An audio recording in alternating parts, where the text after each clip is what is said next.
তাহিরি হুজুর কি বলে একটু শুনেন। 100 টাকা দি ওমা এটা বান্ডেল দি হ্যাঁ ফটো তো দিতাম গনতাম না না গরম লাগবো আমি আব্দুল মান্নান ভাইয়ের ব্যাপারে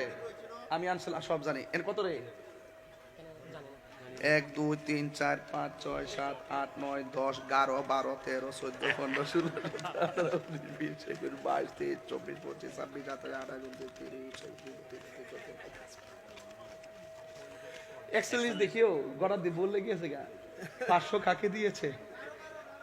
যাক 20,500 টাকা বলেন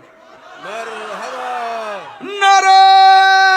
তাকবীর আল্লাহু আকবার নারে রিসালাত ইয়া রাসূলুল্লাহ আব্দুল মান্নান ভাই তিনি দিয়েছেন 20,500 টাকা বলেন মারহাবা আল্লাহ আপনি কবুল করেন আমিন বলেন আমিন মিঠা দিছো টাকা দিছো না শুধু লাগলা আমার তিনি ভালো হলো হলো কুমিল্লা থেকে আই পড়ছে ওয়াজন তা পাগল যে আমারে বলছে ও কুমিল্লাতে লাকসামে ক আমি কালকে আনোয়ারা যাবো আরে আমি কি আনোয়ারা হইলো চট্টগ্রাম আপনি লাকসাম থেকে কই যাবেন যামু আইসা পড়ছে কই লাকসাম ওখান থেকে আই পড়ছে মাহফিল কিন্তু আমি খালি ফিরাইলাম না নিয়ে নিলাম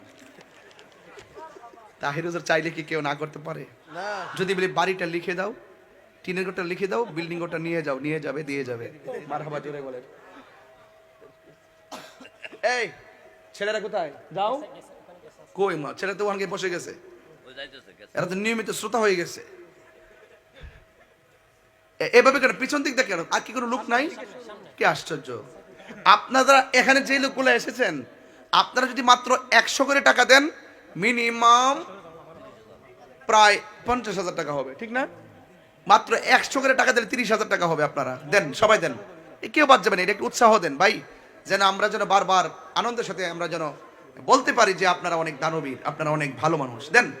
দান করলে ধন কমে না বরং বাড়ে কথা কোন ঠিক কিনা যাই হোক আমি আর লম্বা করলাম না তবে যেই কথাগুলো বলতে চেয়েছিলাম আসলে সেটি বোঝাতে চাইছি আমার নবী ইলমে গায়েব জানতেন কথা বলেন ঠিক কিনা এটা কি নিজে নিজে জানতেন নাকি আল্লাহ জানাইতেন তো আল্লাহ প্রদত্ত ক্ষমতা বলে রাসূল ইলমে গায়েব জানতেন আল্লাহ প্রদত্ত ক্ষমতা বলে রাসূল হাজির নাজির আল্লাহ প্রদত্ত ক্ষমতা বলেই রাসূল শাফাত